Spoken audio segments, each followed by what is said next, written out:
Hello everyone, good evening and welcome to Chilliteracy. Happy Wednesday. I hope we are all well. I just got amused by the fact that I got told to put a message in chat because I was on a 3-stream watch streak. It's like, gosh, I have watched 3 of the streams that I have done. It is indeed Wednesday, my dudes. Hello everybody, how are we all doing? Got lots of people in today. Hi Diana, thank you very much for resubscribing. Lucy watches too many streams. I am indeed a nerd. Also, thank you very much Angeline. 27 months. What? Tar ever so. Wednesday is one of the best days of the week. Yes, days of the week, because it's Books Day. It is Books Day indeed. I have been like a day ahead of myself all week. It's been very confusing. I say all week. We're only halfway through the week, but you know, I've been very confused. It doesn't take much, to be fair. But yes, it has indeed been cold. You got 4 inches of snow over the past 2 days. Nice. I mean, nice unless it interferes with, you know, life. We had some snow. When did we have some snow? Last week. Oh, excuse me. We had some snow last week, which was, you know, a good inch or so. Which I know for those people who live in colder climates, an inch of snow is nothing. I see Sam reached a 5-stream streak 4 minutes ago. I see. Still got the Halloween decorations up. I know, deliberately so, because I'm reading more spooky tales. It's Halloween until December. Okay, Diana woke up and chose violence, I guess. Apparently we're all nerds. Wow, I feel insulted. We only have some molecules of snow at the moment. Yeah, we have none now. We have rain. Surprise, surprise. Halloween all year in your book? Yeah.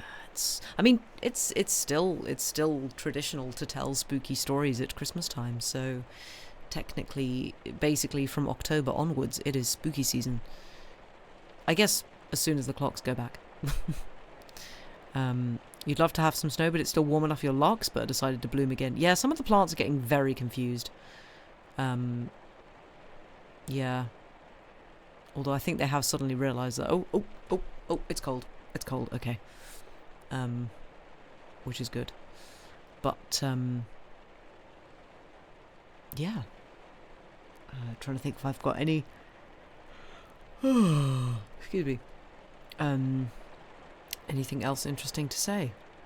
I'm not sure I have. I've been in Christmas prep mode. Your pigs are getting lots of cold weather zoomies. Oh, bless them. Bless them. Are they getting fluffier? This is not actual pigs, this is guinea pigs, for context. I hope they're getting fluffier. Do guinea pigs get a winter coat? They're puffier. Yee. Bless. Your dog is super thrilled about the snow. Oh, nice. I do quite like those videos of like cats with snow, because it's either like, oh, this is interesting, or nope. Like, take one step outside and immediately, no, I hate this. No, get me away from this white stuff. I hate it. It's cold. Don't like it. That. In true cat way. And they fart at times also. Great. So you just have little fluffy gas canisters, basically, that poop and fart and make squeaking noises. Excellent. Your cat chose to eat snow-covered grass when you went outside in the snow. Ah, did your cat regret this because it was cold? Or did they not mind? Your brother's cats forget what snow is every year. Oh dear. She started shivering. Oh dear. Meow translates to open the summer door again. Yep. I think I saw a thing the other day on some social media platform, I'm not sure, of the whole kind of cats like looking at their owners expectantly when it's raining, for example, and then it's just like, well, I can't control the weather, and then like you go inside and you have a shower and you turn on the water. It's just like, oh, yeah, good point. The cat's like, well, you can do that. Why can't you do, the big water in the sky? Come on. I think cats just think we're just rubbish. We're just not very good at anything. We're just bad cats that for some reason have control over more things than the cats understand. Sam, has Joey ever gone out in the snow? Cats just think we're just stupid big cats. Yeah, they do. Has Joey experienced snow, if you're still there? He probably has. Oh. Have you ever seen him experience snow? Or is it just sort of he's disappeared when he was an outdoor cat? We're connecting the door to the wrong weather dimension, according to cats. Yes, absolutely. You'd have to imagine cats here experiencing snow because they'll never get snow here. Yeah. Just suddenly like, what is this? You can probably count the amount of times you'd had enough snow for that on 2 fingers. Fair enough. I mean, we've had dogs back home go snorkeling in snow. Well, they would. I can imagine they just leap out the back door and just immediately get lost in a snowdrift and have the best time. But then again, that is crazy dogs. Woggle woggle hours. Great. Oh dear. At least they're not white, so you can't lose them. But yes, because it's still unofficially, spooky season, I have a couple more spooky stories for you tonight. Excuse me for yawning. We will see how my voice does, because I have been using it a lot in the last couple of weeks, and will continue to, because I have choir concerts and singing and stuff. So we'll see how how my voice copes. I've chosen 2 stories that aren't massively long, so it might be a bit of a shorter stream tonight, but I think I need that. You live far enough inland that you remember the last super cold winter. -30! Good lord. Your school didn't close. Blimey. Yes, -30 is silly. Very silly. That is silly temperatures. I don't know what you're doing up there. You should, I don't know. Stop that. Far too silly. But yes, I have pinned the text at the top of the chat. I couldn't find it on Gutenberg for some reason. Normal winter back then was -10 to -15. See, I've been out in -12, and that feels ridiculous. So, I can't even imagine what -30 might feel like, does feel like. Coldest you've experienced is maybe -22. Oof. Yeah, it doesn't get that minus here. I don't know what the lowest we've had in the UK is. Oh, God, I'm sorry. Yeah, I don't know what Scotland will have obviously had fairly cold temperatures, but I don't know about, England. I don't know what our lowest temperature has ever been. You get -40 here sometimes. Blimey, yeah. I think there's, isn't there, the coldest city in the world is, somewhere in, the northeast of Russia that is, can get to, almost -70. Or something ridiculous. England winter hits different because humidity is different.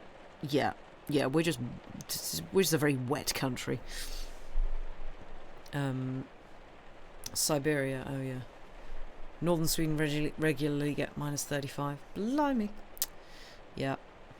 I think we're at what temperature are we at right now? Let's have a look. It's not that cold. Oh. It's apparently 7 degrees at the moment. That's positively balmy. It was -3 the other night, which is kind of pathetic given that you're all oh, we're in the 20s or 10s or... Story time, okay. Sorry, Diana. You really did wake up and choose violence. I appreciate it. Right. We have for our first story tonight. There's just good author names, by the way, in these. Been a day of all time. Oh no, okay. Well, I will endeavour to help. This is Edward Frederick Benson, which is a good name. But yes, if we are all sitting comfortably, we shall begin with the first of the spooky tales of tonight, which is The Face by E.F. Benson. Hester Ward, sitting by the open window on this hot afternoon in June, began seriously to argue with herself about the cloud of foreboding and depression which had encompassed her all day, and, very sensibly, she enumerated to herself the manifold causes for happiness in the fortunate circumstances of her life. She was young, she was extremely good-looking, she was well off, she enjoyed excellent health, and above all she had an adorable husband and 2 small adorable children. There was no break, indeed, anywhere in the circle of prosperity which surrounded her, and had the wishing-cap been handed to her that moment by some beneficent fairy, she would have hesitated to put it on her head, for there was positively nothing that she could think of which would have been worthy of such solemnity. Moreover, she could not accuse herself of a want of appreciation of her blessings. She appreciated enormously, she enjoyed enormously, and she thoroughly wanted all those who so munificently contributed to her happiness to share in it. She made a very deliberate review of these things, for she was really anxious, more anxious indeed than she admitted to herself, to find anything tangible which could possibly warrant this ominous feeling of approaching disaster. Then there was the weather to consider. For the last week London had been stiflingly hot, but if that was the case, why had she not felt it before? Perhaps the effect of these broiling, airless days had been cumulative. That was an idea, but frankly it did not seem a very good one, for, as a matter of fact, she loved the heat. Dick, who hated it, said that it was odd he should have fallen in love with a salamander. She shifted her position, sitting up straight in this low window seat, for she was intending to make a call on her courage. She had known from the moment she awoke this morning what it was that lay so heavy on her, and now, having done her best to shift the reason of her depression onto anything else, and having completely failed, she meant to look the thing in the face. She was ashamed of doing so, for the cause of this leaden mood of fear which held her in its grip was so trivial, so fantastic, so excessively silly. Yes, there never was anything so silly, she said to herself. I must look at it straight and convince myself how silly it is. She paused a moment, clenching her hands. Now for it, she said. She had had a dream the previous night, which, years ago, used to be familiar to her, for again and again when she was a child she had dreamed it. In itself, the dream was nothing. But in those childish days, whenever she had this dream which had visited her last night, it was followed on the next night by another which contained the source and the core of the horror, and she would awake, screaming and struggling in the grip of overwhelming nightmare.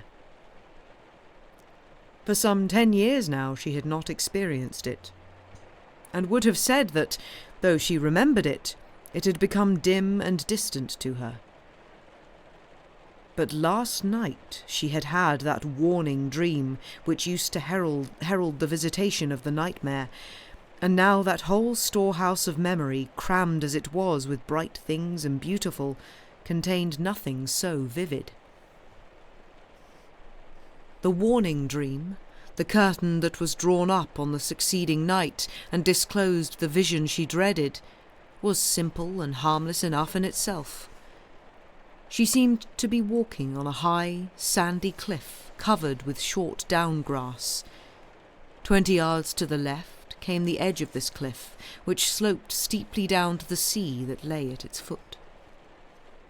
The path she followed led through fields bounded by low hedges and mounted gradually upwards.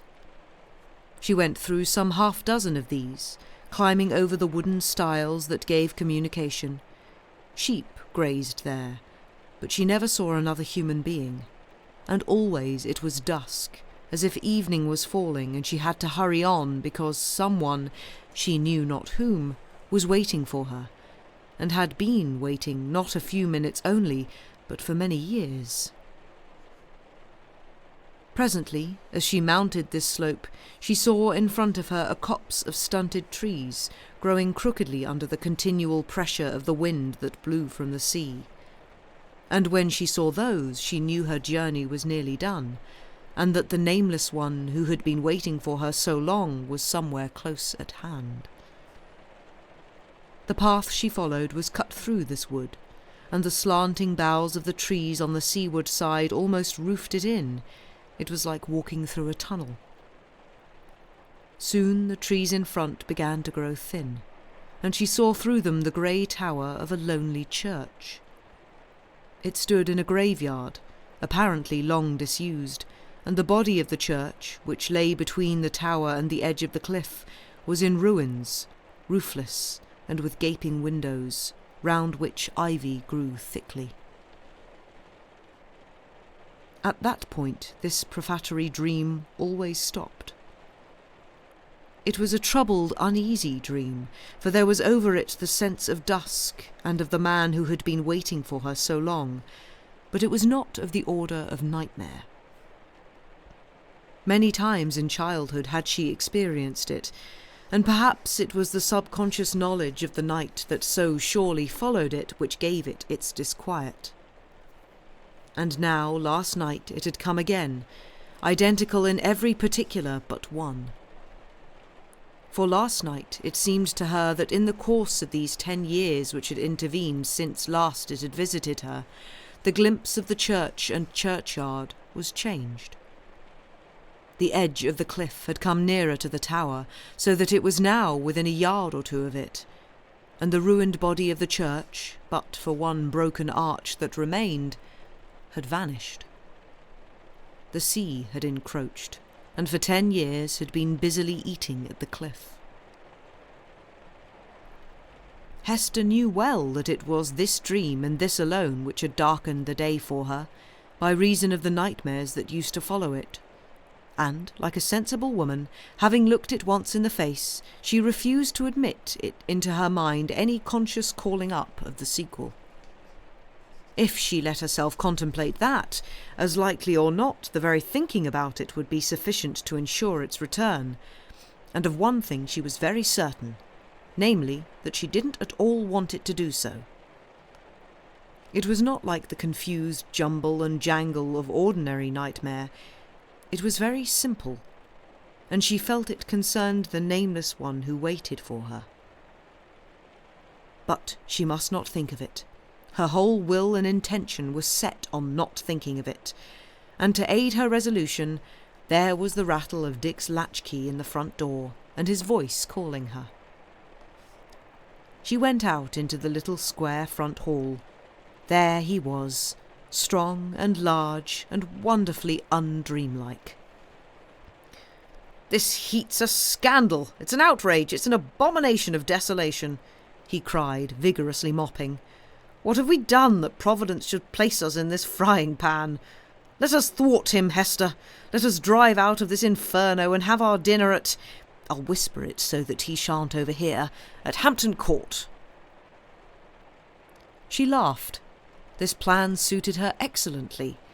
They would return late, after the distraction of a fresh scene, and dining out at night was both delicious and stupefying. "The very thing," she said, "and I'm sure Providence didn't hear.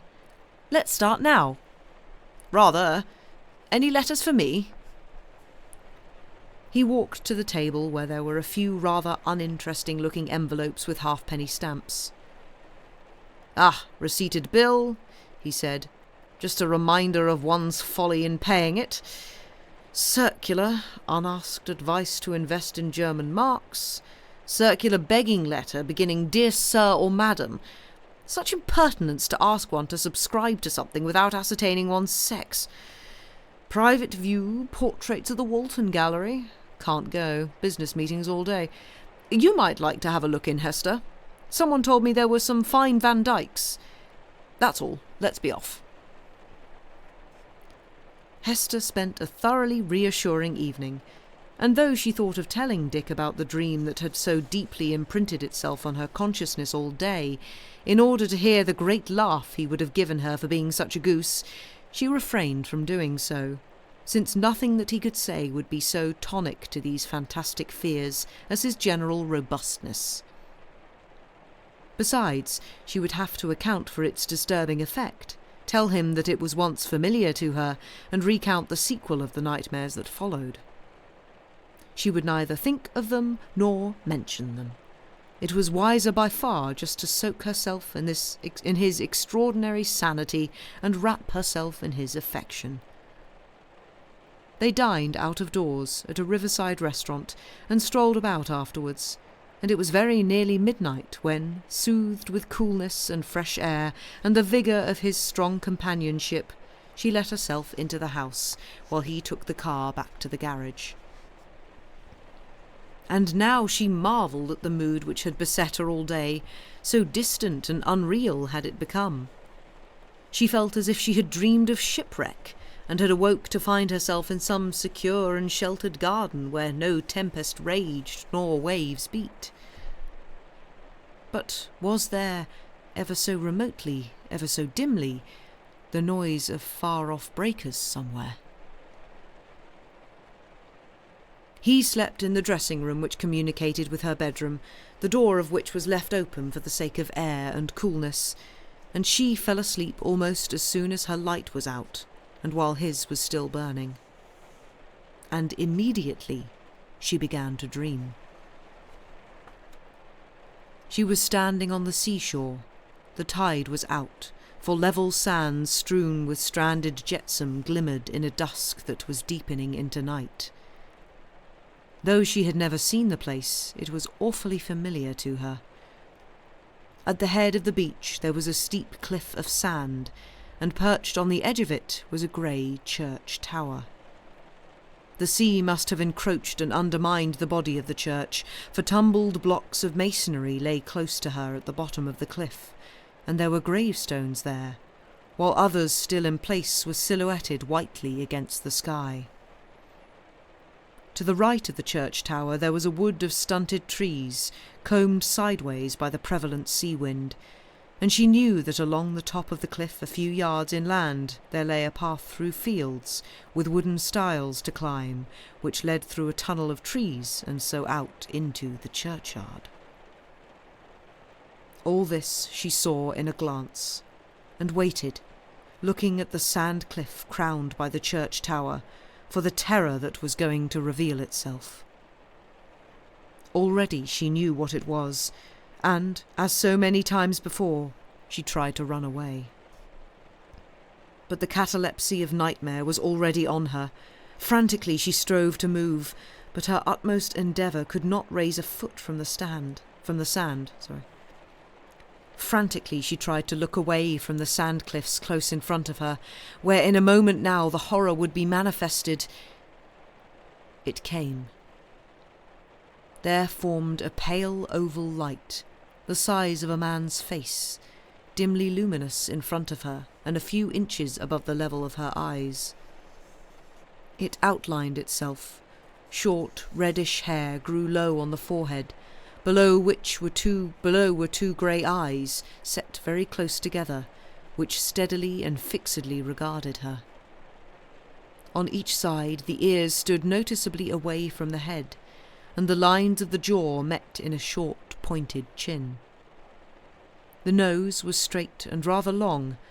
Below it came a hairless lip, and last of all the mouth took shape and colour, and there lay the crowning terror. One side of it, soft-curved and beautiful, trembled into a smile. The other side, thick and gathered together as by some physical deformity, sneered and lusted. The whole face, dim at first, gradually focused itself into clear outline. It was pale and rather lean, the face of a young man. And then the lower lip dropped a little, showing the glint of teeth, and there was the sound of speech. "I shall soon come for you now," it said, and on the words it drew a little nearer to her, and the smile broadened. At that, the full hot blast of nightmare poured in upon her. Again she tried to run, again she tried to scream, and now she could feel the breath of that terrible mouth upon her. Then, with a crash and a rending like the tearing asunder of soul and body, she broke the spell, and heard her own voice yelling, and felt with her fingers for the switch of her light. And then she saw that the room was not dark, for Dick's door was open, and the next moment, not yet undressed, he was with her. "My darling, what is it?" he said. "What's the matter?" She clung desperately to him, still distraught with terror. "Ah, he has been here again," she cried. "He says he will soon come to me. Keep him away, Dick." For one moment her fear infected him, and he found himself glancing around the room. "But what do you mean?" he said. "No one has been here." She raised her head from his shoulder. "No, it was just a dream," she said. "But it was the old dream, and I was terrified." "Why, you've not undressed yet. What time is it?" "You haven't been in bed 10 minutes, dear," he said. "You had hardly put out your light when I heard you screaming." She shuddered. "Ah, it's awful," she said. "And he will come again." He sat down by her. "Now tell me all about it," he said. She shook her head. "No, it will never do to talk about it," she said. "It will only make it more real. I suppose the children are all right, aren't they?" "Of course they are. I looked in on my way upstairs." "That's good. But I'm better now, Dick. A dream hasn't anything real about it, has it? It doesn't mean anything." He was quite reassuring on this point, and soon she quieted down. Before he went to bed, he looked in again on her, and she was asleep. Hester had a stern interview with herself when Dick had gone down to his office next morning. She told herself that what she was afraid of was nothing more than her own fear. How many times had that ill-omened face come to her in dreams, and what significance had it ever proved to possess? Absolutely none at all, except to make her afraid. She was afraid where no fear was. She was guarded, sheltered, prosperous, and what if a nightmare of childhood returned? It had no more meaning now than it had then, and all those visitations of her childhood had passed away without trace. And then, despite herself, she began thinking over that vision again. It was grimly identical with all its previous occurrences, except... And then, with a sudden shrinking of the heart, she remembered that in earlier years those terrible lips had said, "I shall come for you when you are older." And last night they had said, "I shall soon come for you now." She remembered, too, that in the warning dream the sea had encroached, and it had now demolished the body of the church. There was an awful consistency about these two changes in the otherwise identical visions. The years had brought their change to them, for in the one the encroaching sea had brought down the body of the church, in the other the time was now near. It was no use to scold or reprimand herself, for to bring her mind to the contemplation of the vision meant merely that the grip of terror closed on her again. It was far wiser to occupy herself, and starve her fear out by refusing to bring it the sustenance of thought. So she went about her household duties. She took the children out for their airing in the park, and then, determined to leave no moment unoccupied, set off with the card of invitation to see the pictures in the private view at the Walton Gallery. After that, her day was full enough. She was lunching out and going on to a matinee, and by the time she got home Dick would have returned, and they would drive down to his little house at Rye for the weekend. All Saturday and Sunday she would be playing golf, and she felt that fresh air and physical fatigue would exorcise the dread of these dreaming fantasies. The gallery was crowded when she got there. There were friends among the sightseers, and the inspection of the pictures was diversified by cheerful conversation. There were 2 or 3 fine Rayburns, a couple of Sir Joshuas, but the gems, so she gathered, were 3 Van Dycks that hung in a small room by themselves. Presently she strolled in there, looking at her catalogue. The first of them she saw was a portrait of Sir Roger Wyburn. Still chatting to her friend, she raised her eye and saw it. Her heart hammered in her throat, and then seemed to stand still altogether. A qualm, as of some mental sickness of the soul, overcame her, for there in front of her was he who would soon come for her. There was the reddish hair, the projecting ears, the greedy eyes set close together, and the mouth smiling on one side and on the other gathered up into the sneering menace that she knew so well. It might have been her own nightmare rather than a living model which had sat to the painter for that face. "Ah, what a portrait, and what a brute!" said her companion. "Look, Hester, isn't that marvellous?" She recovered herself with an effort. To give way to this ever-mastering dread would have been to allow nightmare to invade her waking life, and there, for sure, madness lay. She forced herself to look at it again, but there were the steady and eager eyes regarding her. She could almost fancy the mouth began to move. All round her the crowd bustled and chattered, but to her own sense she was alone there with Roger Wyburn. And yet, so she reasoned with herself, this picture of him, for it was he and no other, should have reassured her. Roger Wyburn, to have been painted by Van Dyck, must have been dead near on 200 years. How could he be a menace to her? Had she seen that portrait by some chance as a child? Had it made some dreadful impression on her, since overscored by other memories, but still alive in the mysterious subconsciousness which flows eternally like some dark underground river beneath the surface of human life? Psychologists taught that these early impressions fester or poison the mind like some hidden abscess. That might account for this dread of one, nameless no longer, who waited for her.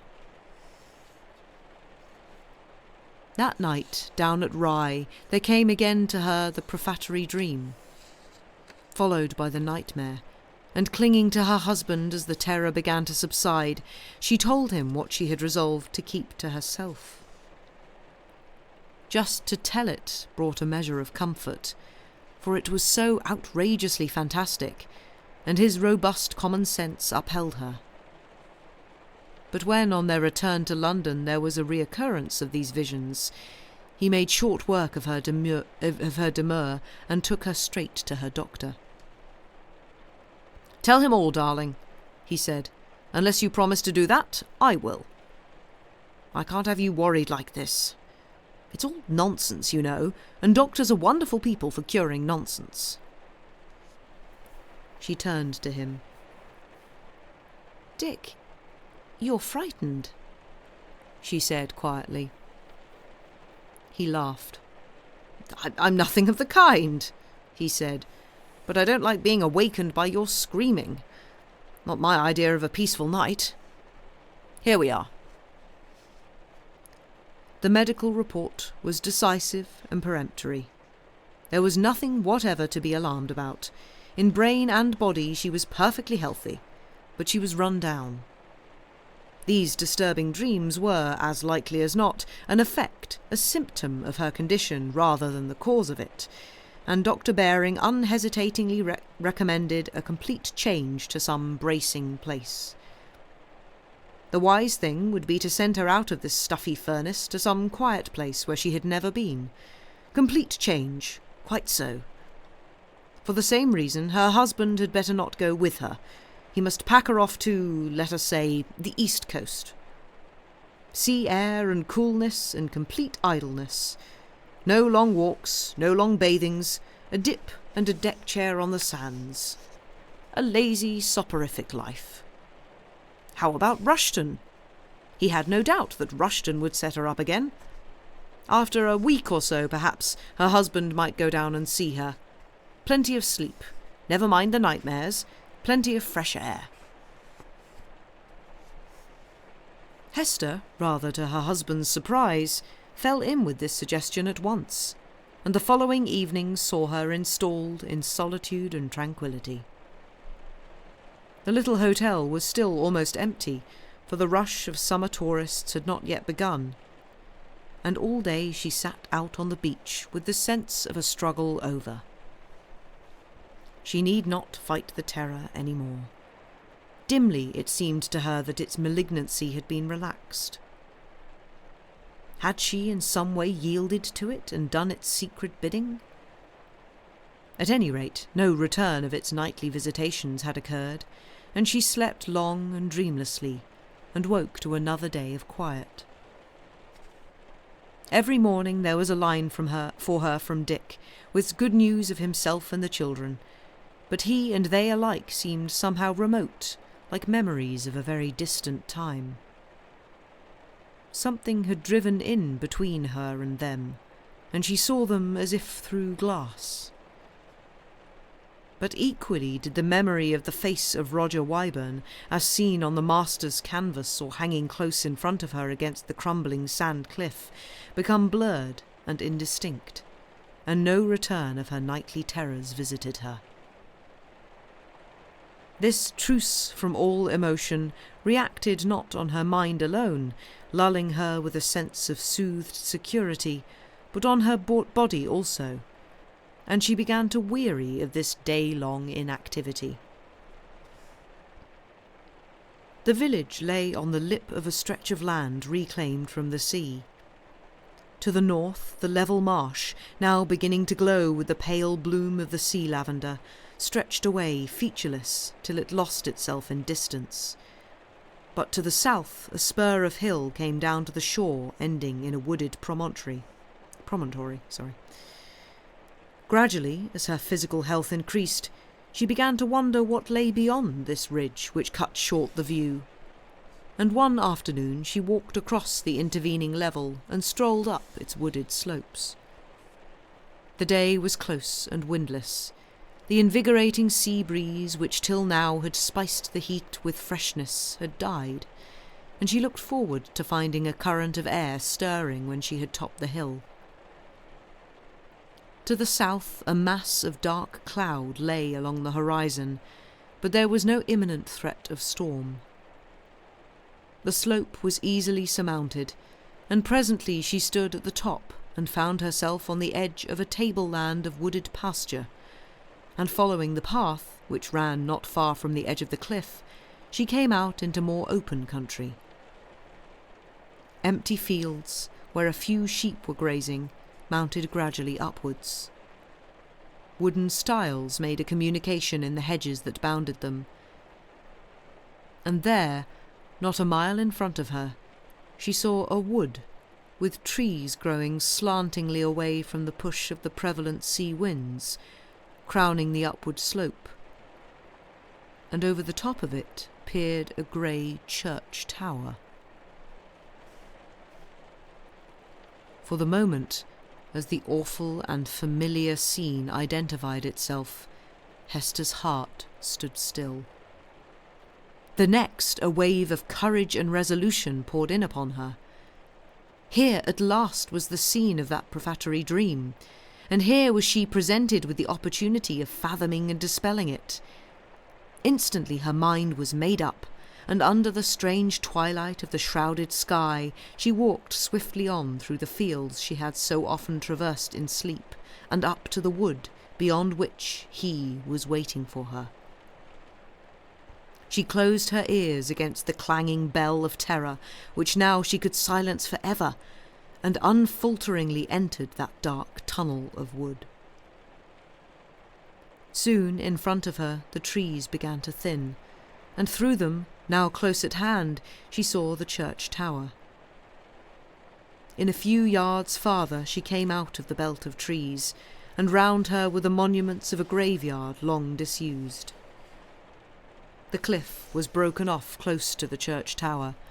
Between it and the edge there was no more of the body of the church than a broken arch, thick hung with ivy. Round this she passed, and saw below the ruin of fallen masonry, and the level sands strewn with headstones and disjected rubble, and at the edge of the cliff were graves already cracked and toppling. But there was no one here. None waited for her, and the churchyard where she had so often pictured him was as empty as the fields she had just traversed. A huge elation filled her. Her courage had been rewarded, and all the terrors of the past became to her meaningless phantoms. But there was no time to linger, for now the storm threatened, and on the horizon a blink of lightning was followed by a crackling peal. Just as she turned to go, her eye fell on a tombstone that was balanced on the very edge of the cliff, and she read on it that here lay the body of Roger Wyburn. Fear, the catalepsy of nightmare, rooted her for the moment to the spot. She stared in stricken amazement at the moss-grown letters. Almost she expected to see that fell terror of a face rise and hover over his resting place. Then the fear which had frozen her lent her wings, and with hurrying feet she sped through the arched pathway in the wood and out into the fields. Not one backward glance did she give till she had come to the edge of the ridge above the village, and, turning, saw the pastures she had traversed empty of any living presence. None had followed, but the sheep, apprehensive of the coming storm, had ceased to feed, and were huddling under shelter of the stunted hedges. Her first idea, in the panic of her mind, was to leave the place at once, but the last train for London had left an hour before, and besides, where was the use of flight if it was the spirit of a man long dead from which she fled?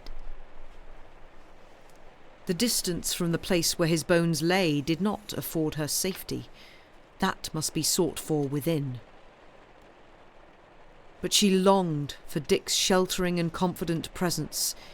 He was arriving in any case tomorrow, but there were long dark hours before tomorrow, and who could say what the perils and dangers of the coming night might be? If he started this evening instead of tomorrow morning, he could motor down here in 4 hours, and would be with her by 10 o'clock or 11. She wrote an urgent telegram. "Come at once," she said. "Don't delay." The storm which had flickered on the south now came quickly up, and soon after it burst in appalling violence. For preface there were but a few large drops that splashed and dried on the roadway as she came back from the post office, and just as she reached the hotel again, the roar of the approaching rain sounded, and the sluices of heaven were opened. Through the deluge flared the fire of the lightning, the thunder crashed and echoed overhead, and presently the street of the village was a torrent of sandy, turbulent water, and sitting there in the dark, one picture leapt floating before her eyes, that of the tombstone of Roger Wyburn, already tottering to its fall at the edge of the cliff of the church tower. In such rains as these, acres of the cliffs were loosened. She seemed to hear the whisper of the sliding sand that would precipitate those perished sepulchres and what lay within to the beach below. Sepulchres, even. By 8 o'clock the storm was subsiding, and as she dined she was handed a telegram from Dick, saying that he had already started and sent this off en route. By 10:30, therefore, if all was well, he would be here, and somehow he would stand between her and her fear. Strange how a few days ago both it and the thought of him had become distant and dim to her. Now the one was as vivid as the other, and she counted the minutes to his arrival. Soon the rain ceased altogether, and, looking out of the curtained window of her sitting room, where she sat watching the slow circle of the hands of the clock, she saw a tawny moon rising over the sea.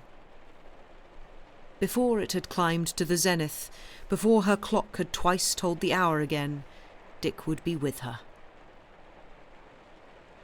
It had just struck 10 when there came a knock at her door, and the page boy entered with the message that a gentleman had come for her. Her heart leaped at the news. She had not expected Dick for half an hour yet, and now the lonely vigil was over. She ran downstairs, and there was the figure standing on the step outside. His face was turned away from her. No doubt he was giving some order to his chauffeur. He was outlined against the white moonlight, and in contrast with that, the gas jet in the entrance just above his head gave his hair a warm, reddish tinge. She ran across the hall to him. "Ah, my darling, you've come," she said. "It was good of you. How quick you've been." Just as she laid her hand on his shoulder, he turned. His arm was thrown out round her, and she looked into a face with eyes close set and a mouth smiling on one side, the other thick and gathered together as by some physical deformity, sneered and lusted. The nightmare was on her. She could neither run nor scream, and supporting her dragging steps, he went forth with her into the night. Half an hour later, Dick arrived. To his amazement, he heard that a man had called for his wife not long before, and that she had gone out with him. He seemed to be a stranger here, for the boy who had taken his message to her had never seen him before, and presently surprise began to deepen into alarm. Inquiries were made outside the hotel, and it appeared that a witness or two had seen the lady whom they knew to be staying there walking, hatless, along the top of the beach with a man whose arm was linked in hers. Neither of them knew him, but one had seen his face and could describe it. The direction of the search thus became narrowed down, and, though with a lantern to supplement the moonlight, they came upon footprints which might have been hers. There were no marks of any who walked beside her. But they followed these until they came to an end, a mile away, in a great landslide of sand, which had fallen from the old churchyard on the cliff, and had brought down with it half the tower and a gravestone, with the body that had lain below. The gravestone was that of Roger Wyburn, and his body lay by it, untouched by corruption or decay, though 200 years had elapsed since it was interred there.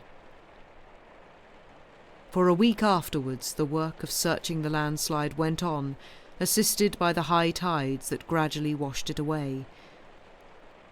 But no further discovery was made. The end. Ooh, spooky. I think he was a vampire. What do we think?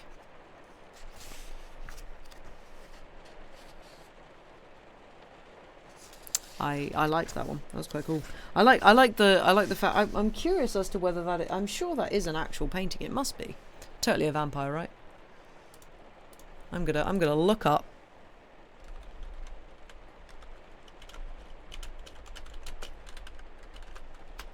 Portrait of Roger Wyburn. Does it exist? I don't think it exists. No. I think it's a fictional character. possibly. Oh, excuse me. Oh, not entirely sure. But yes, I quite like that. I like the fact that sort of like it's two dreams. So it's like, yeah, it's like if I have this dream, I'm gonna have this next one. I quite like that as a sort of setup. And yeah, kind of weird.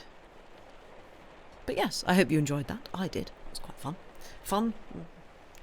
Fun's, yeah, I guess it was fun. But yes, we shall pop over to a break now. So yeah, go do break related things, cycle your fluids, all of that fun stuff, and we shall see you back in about 5 minutes. Bye for now.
Hello, and welcome back from the break.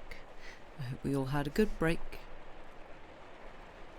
And did break things, don't break things, but did break things, whatever. This next one's actually shorter than the one we've just read, so this might be a shorter stream. Apologies if so. But again, I could probably use it. Because it is the time of year where I do a lot of singing and talking, and my voice gets tired because of that. But yes, these are by the way. Sorry, I'm just scatting apparently. These are all from my latest British Library Tales of the Weird, which is the Wayfarer's Weird. It's second of like the books that they did with in collaboration with Weird Walk, which is a magazine. I know they say zines now, or zines, I don't even know. About, folklore and stuff. But yeah, this one's cool. They've all got excellent artwork. You know our deal with the British Library Tales of the Weird collection. I feel like we should be sponsored by them. I wonder if we should. I mean, it's not like we've got a massive audience, so I don't think they'd care. But, you had to refill your fountain pen when it ran out of ink while writing your journal. That is refilling liquids. So it falls under the break stuff. I haven't written with a fountain pen in ages. I was really tempted to get myself one the other day. I was in a very nice stationer's. I was like, ooh. And the really fancy ones that are like £100+ It's like, bloody hell. So much money for a pen. I do not understand. I do kind of understand, I guess. Right. I shall wait for people to filter back in. There are lots of good names in this collection of books. Books, stories, whatever. Did we do that one? I don't know. But yeah, some of these are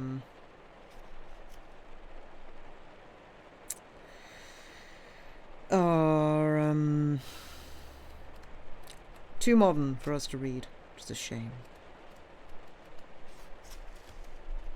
Fancy pen.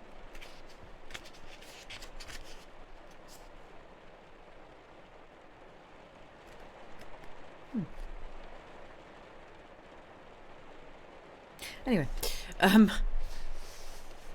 I believe we have. I did put the text in there. Yes, it did. Yours a good cheap one. Nice. My old fountain pen was a Lamy fountain pen. I liked them. I liked how square they were. They were quite satisfying to write with. When I write with a fountain pen, and a little bit with my normal writing, but when I write with a fountain pen, I'm right-handed, but my writing slants left. Like looking at old books or old like school books and stuff, my writing really slants quite a lot to the left, even though I'm right-handed, when it's actually usual to go the other way. A bit weird. Very strange. But yeah, it's very satisfying to write with a fountain pen. Anyway, if we are all sitting comfortably, we shall continue with our spookums for tonight. We have our next story by basically it seems like pretty much every person in this book, apart from F. Anstey and Algernon Blackwood, has a couple of initials and then surname. That's just how they apparently want to write their names. I suppose most people have that because they have a first name, a middle name, and a surname. Yeah, that works. I'm an idiot. Anyway, shall we continue with the next story for tonight, which is The Cairn by H.R. Wakefield. "I'd like to go with you," said Welland, "but I think I had better nurse this heel if I'm to get through the rest of the trip." "Yes, certainly," agreed Seabright. "You'd be a fool to attempt it. But I like the look of those silvery slopes above the wood. Ever since I was a kid, I've loved high hills and virgin snow. I don't imagine it will take me more than 4 hours or so up and down. All the same, it might be as well to get one of the locals to go with me. It's easy to miss the shortest way, even on such a simple climb as old Bruden looks to be." "Well, ring for our worthy host and see if he can arrange it." Seabright pulled the bell knob, and a moment later the landlord appeared, a tubby, rubicund Midlander, genial, of andante intelligence, and consequently at perfect peace with the world. "Oh, Mr. Reddle," said Seabright, "I'm going to climb Bruden tomorrow. Mr. Welland has a bad heel, and I want a companion. Would someone from the village go with me?" "I don't believe they would, sir," replied the landlord. "What on earth do you mean? Don't they like the look of me?" Mr. Reddle shifted about on his feet. "It isn't that, sir, but the chaps about here won't climb Bruden when snow's lying." "Why the devil not?" "Well, sir, it's just that way. They won't go beyond the wood on any account, and most of them don't like setting foot on the hill when snow's lying." "But why? I can't imagine a simpler or easier climb. Is it because it's too much like work?" "No, 'tain't that. I'm not a native of these parts, so I don't hear everything as a local chap would, but they've got some reason why they won't go above Dim Wood in the snow." "Is that big spinney halfway up Dim Wood?" asked Welland. "Yes, sir. The fact is they think there's something that wanders on the slopes above it when snow's there." "And hides behind the cairn and pounces on the unsuspecting climber?" suggested Seabright, laughing. "Yes," replied Mr. Reddle, looking startled. "That's just what they does think." "Well, I'm damned," said Seabright. "Do they think they've seen it?" "They're pretty close about it, sir. The chaps get sullen-like and changes the subject if it's mentioned, but it seems as though they think they've seen some marks. I gather it's a very old story, a sort of village secret." "A very typical piece of folk funk," said Welland. A few probably perfectly explainable marks in the snow, and of course the devil or some other undesirable is abroad. Away goes the snow, away go the marks, and away goes the devil." "Well, landlord," said Seabright, "you're above that sort of thing. Come with me tomorrow and help to lay what must be rather an inconvenient bogey." "I don't believe I will, sir," said Mr. Reddle. "What?" cried Seabright. "You don't mean to say you believe this tripe?" "I don't say I does, but I believes in being on the safe side in such things. I'd do the same if I was you, sir." "Be damned to that. I'll climb Bruden if it snows ink." "As you please, sir. But in any case you wouldn't want a guide. The way is as easy to find as hard to miss. I'll show you if you look through the telescope. You takes the third turn to the right in the village, dim lane, that takes you up to that big clump of oaks. Then you follows the hedge till you comes to a gate, and then you goes straight up to the wood. There is a path through that, and then it's all plain sailing to the cairn. And now I must go and see about your dinners, sir." Pat Seabright and Leonard Welland differed in temperament as much as they differed in their command of this world's goods.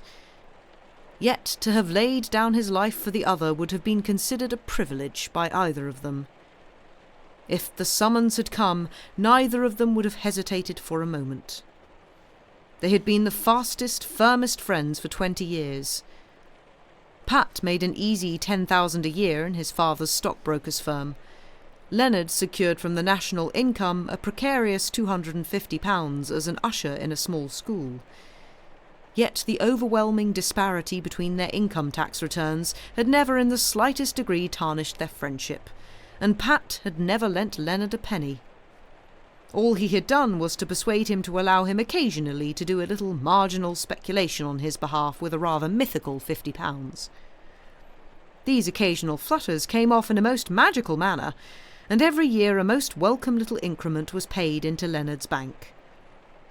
Intellectually, Pat was a child in comparison with Leonard, but in the practical affairs of life he was absolutely his master. Each envied and complimented the other. Pat was of an enterprising and inquiring type of mind, and Leonard stimulated and vitalised strata of his brain which would have otherwise have perished of malnutrition. Neither was ever quite happy when separated from the other, though an innate sense of the supreme obscenity of sentimentality would ever have prevented them from acknowledging the fact.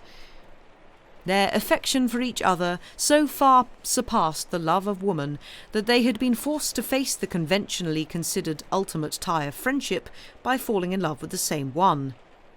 They would have left her to celibacy or a third person with absolute contentment, in the certain knowledge that such a competition would have been essentially discordant and disgusting.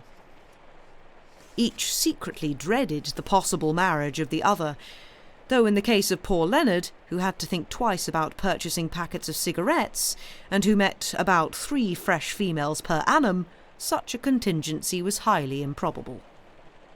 As things turned out, there was no need for either of them to worry.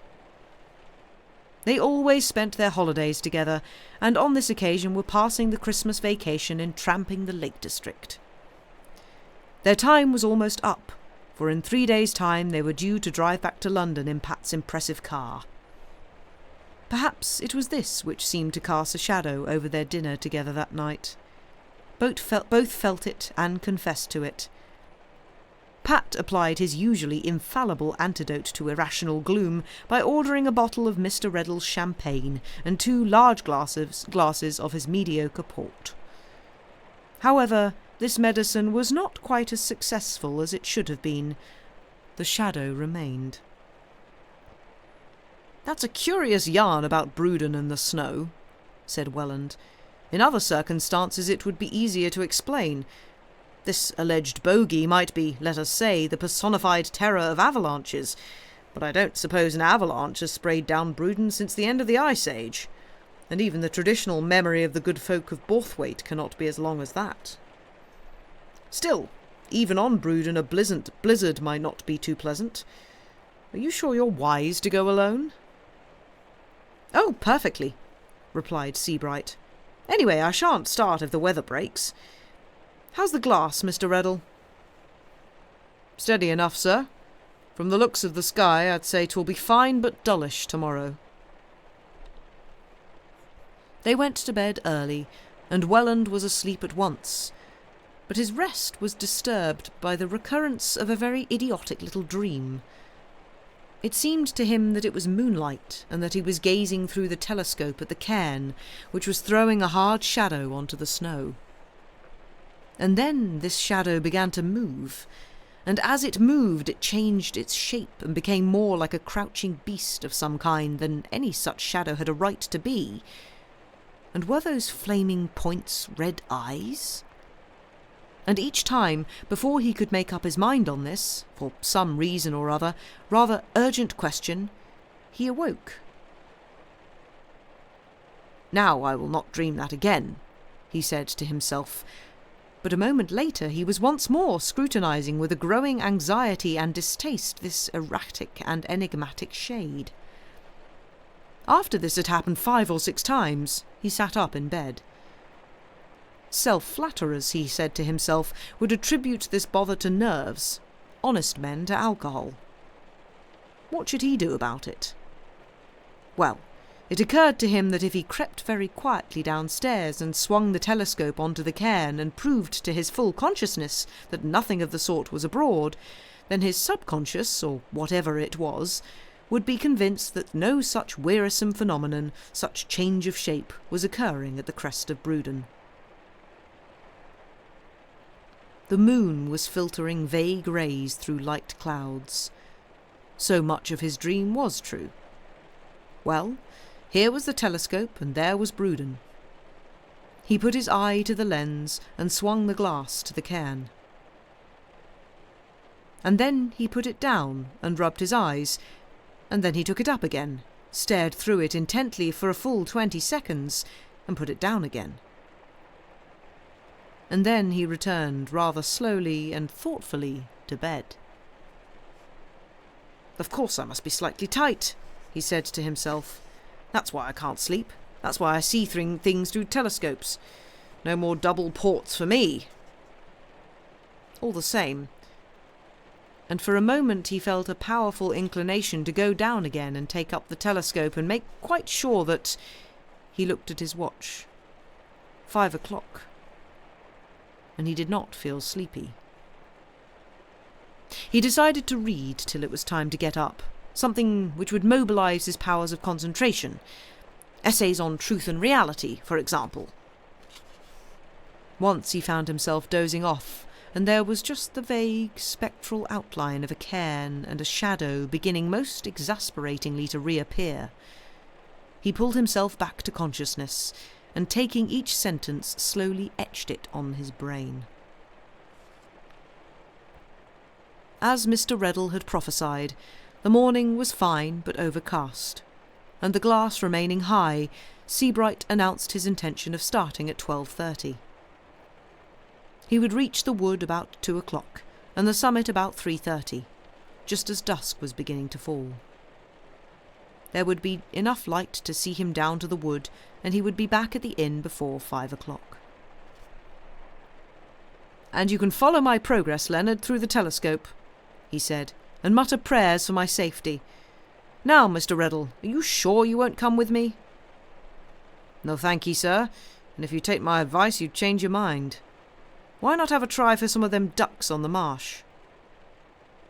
"I'm going to climb the haunted hill," said Seabright with the utmost emphasis.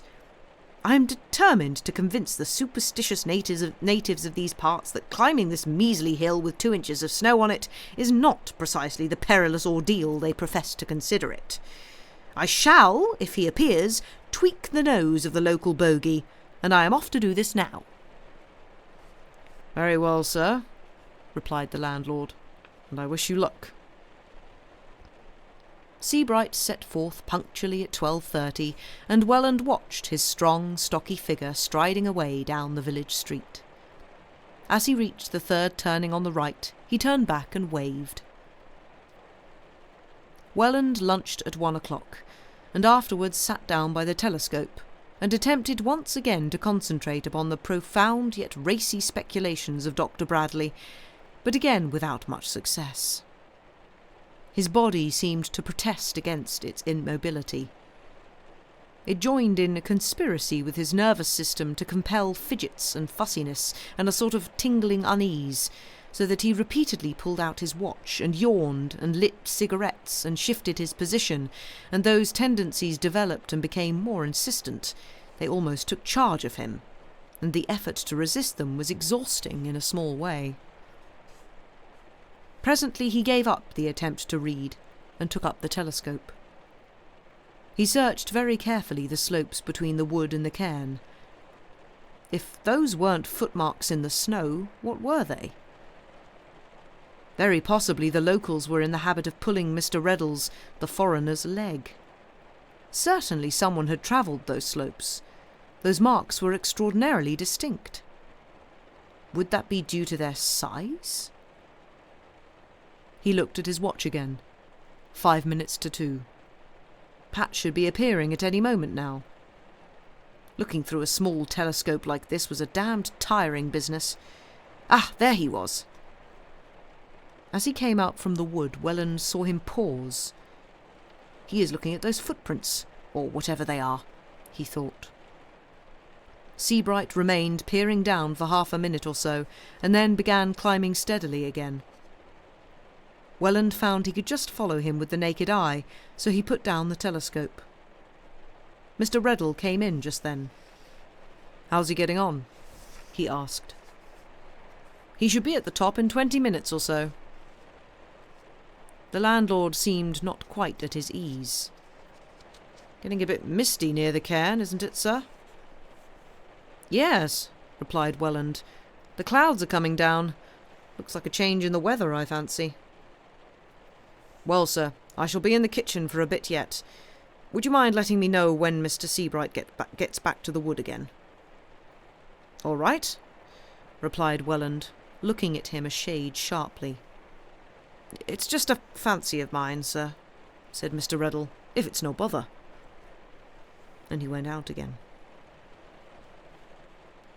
Welland watched the little dark speck climbing steadily towards the cairn till it was but 100 yards or so from it, and then once again put the telescope to his eye.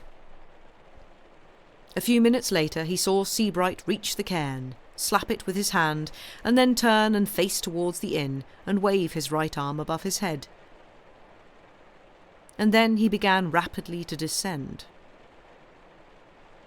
Welland had started instinctively to wave back, and then had smiled at his stupidity. He was just about to put the glass down again, when he suddenly became tense and intent. He put the telescope down sharply and rubbed both lenses with his handkerchief, and then he put it to his eye again. For a moment he remained taut and rigid, and then he began to tremble, and then he dropped the telescope to the floor, and then he rushed from the room, out through the front door and down the village street. As it happened, there was only one person who saw him pass, old Mrs. Elm, who was beating a rug outside her cottage door. When she saw a hatless figure dash hobbling past, and that queer look on his face too, her mouth fell open and the rug dropped from her hands. A moment later she saw this figure turn up the lane and disappear, and then for several minutes she remained staring open-mouthed.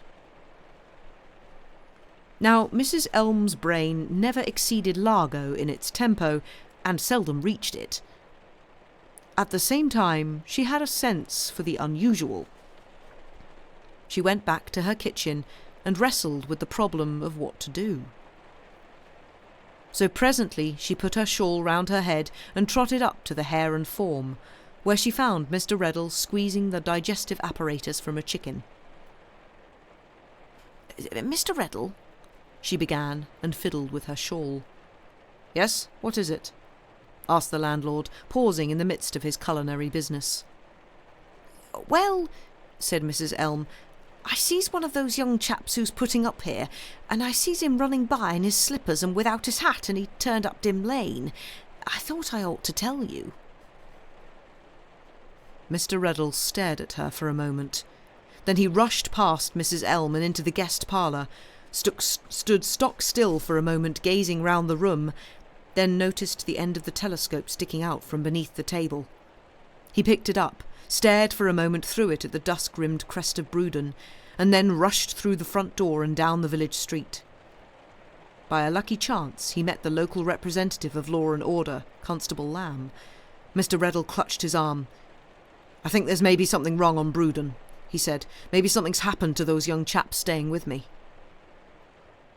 Mr. Lamb started at him sharply, but something in Mr. Reddle's face, and a rather disturbing memory which had often recurred to lubricate the somewhat sluggish machinery of his imagination, prevented him from asking some rather natural questions. All he said was, "We'd better see if the doctor's in." They ran together down the street to where a brass plate announced that R. Ford, M.D., physician and surgeon, had there his habitat. He was in, and he did ask a few questions, but his natural scepticism was also diluted with a certain memory, and presently he picked up his bag, his hat and his coat, and an electric torch, and started off with the other two. Soon they were climbing in panting silence through the dusk, the doctor's torch faintly revealing the way. They had just reached the last turn on the path through dim wood when the doctor stumbled over something.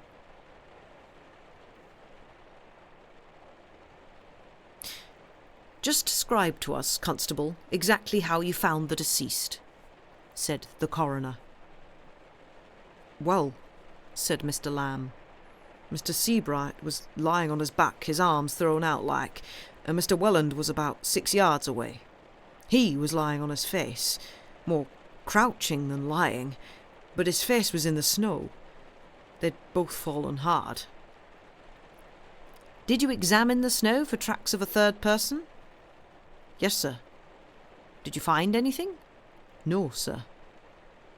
You saw tracks of Mr. Seabright going up and coming down to the wood, but nothing else? Nothing else, sir. Dr. Ford was the next witness. Dr. Ford, said the coroner, I take it you have performed an autopsy on the deceased? I have. Would you tell the court what you learned from so doing? Both were strong, healthy young men, organically flawless.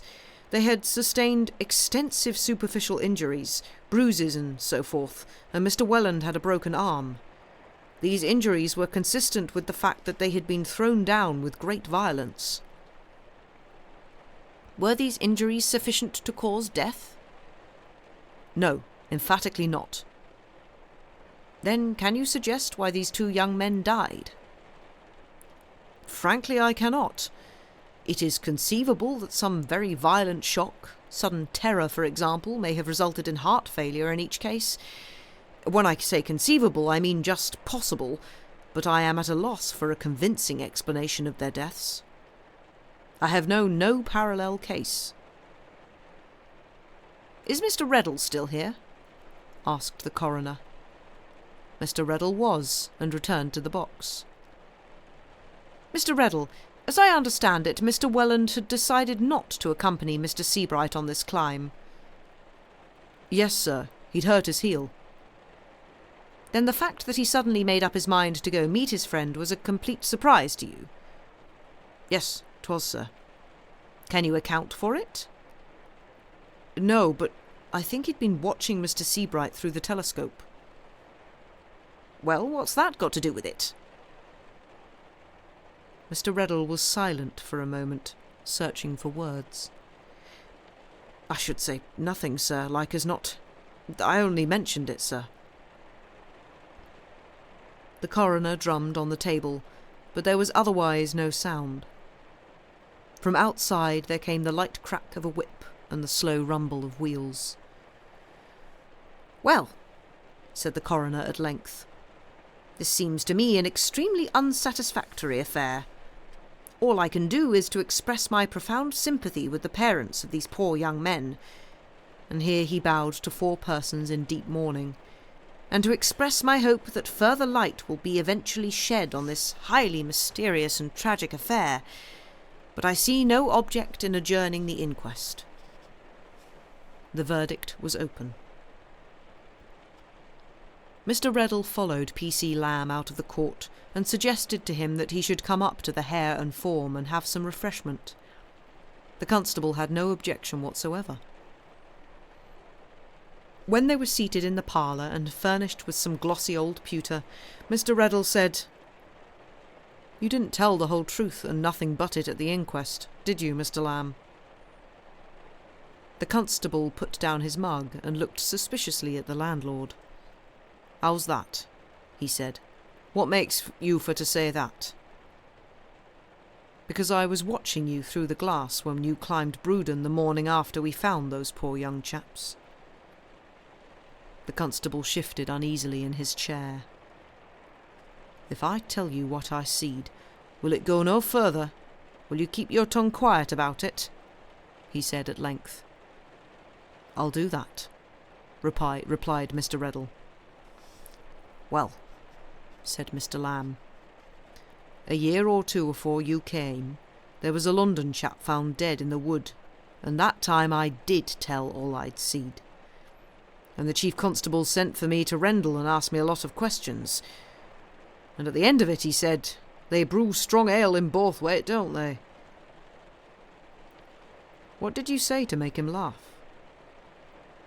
I said I'd seen marks in the snow coming along behind the marks made by the London chap. What sort of marks? I don't believe I'll be after saying what those marks was like. I don't somehow feel like doing it. Not out loud, that is. But I'll say this. It seemed to me that whatever made those marks some of the time made 4 and not 2 of them. Sort of crouched down like a time or 2. Maybe that, replied the constable. About those tracks, said the landlord, You could make out the ones Mr. Seabright made up and down. Yes, I could. Would you say he noticed anything? I mean, anything that might have to do with them other marks? Well, said Mr. Lamb, he went up steadily enough, but after he'd come down a couple of 100 yards, I judge he'd stopped and looked round. Well, you could tell that plain enough. And then he'd started to run. Started to run, did he? Exclaimed Mr. Reddle. That was easy to read too. His stride got longer and he came down harder, and he kept up the running till he got to the top edge of the wood, where we found him. And just as he got there, I take it this Mr. Welland met him, and Mr. Seabright stopped, and the two of 'em faced up to whatever... well, to whatever there was to face up to. That's what they would have done, said Mr. Reddle emphatically. I guess that's the rights of it. They'd face up to it together. And then there was a long silence in the hair and form. Snow's off Brewden now, I take it? Asked the constable at length. Yes, said Mr. Reddle. I looked through glass at it round about dinner time, and even that big last big patch round Cairn is melted. The end. Thank you for listening. Ooh, werewolf. See, that just makes me think it's just like, oh, they're in Valheim. They just made the mistake of going into the mountains region at night time when the moon's full. It was just oh god, I can't remember what they're called in Valheim. What are they called in Valheim? Like Ulf something. Oh no, they're a Fenrir or Fen something. Because it's a Fenris thing. I don't know, can't remember. Yes, they tangled with something they should not have tangled with. Exactly. Listen to the locals. Always listen to the locals. And yes, they are absolutely a gay couple. Fenring, that's it. Ah, werewolves. Yes, they were definitely gay. It's like, neither of them have found a woman that they're interested in yet. Yeah. But they don't want to take each other away from each other. Yeah. It's like you're dropping hints here. They'll work it out eventually. Or rather, they won't because they're dead. F. Always listen to the locals, especially when climbing. Absolutely. Even when there aren't spooky things. Just listen to the locals. They know what they're doing. I was going to say, a bit late now. Yeah, exactly. I did quite like the aside in that. It's just like, oh, when like, but they don't have to worry about that. Turns out they'll never have to worry about that or something like that. In brackets, it's like, oh, lol, you've just spoiled the ending. It could be gay ghosts now. Exactly. But yes, thank you all very much indeed for being here. I hope you enjoyed that. I'm going to throw you over to our good friend Stephen. We do like Stephen. Who is playing some Unpetrified Echoes of Nature. No idea what that is, but it sounds cool. But yes, thank you all very much for being here. We should be back on Saturday with Sam reading some more spooky tales of some description. But until then, go take care of yourselves. Be the good people that you are. And yeah, we shall see you again soon. Thank you very much, and good night.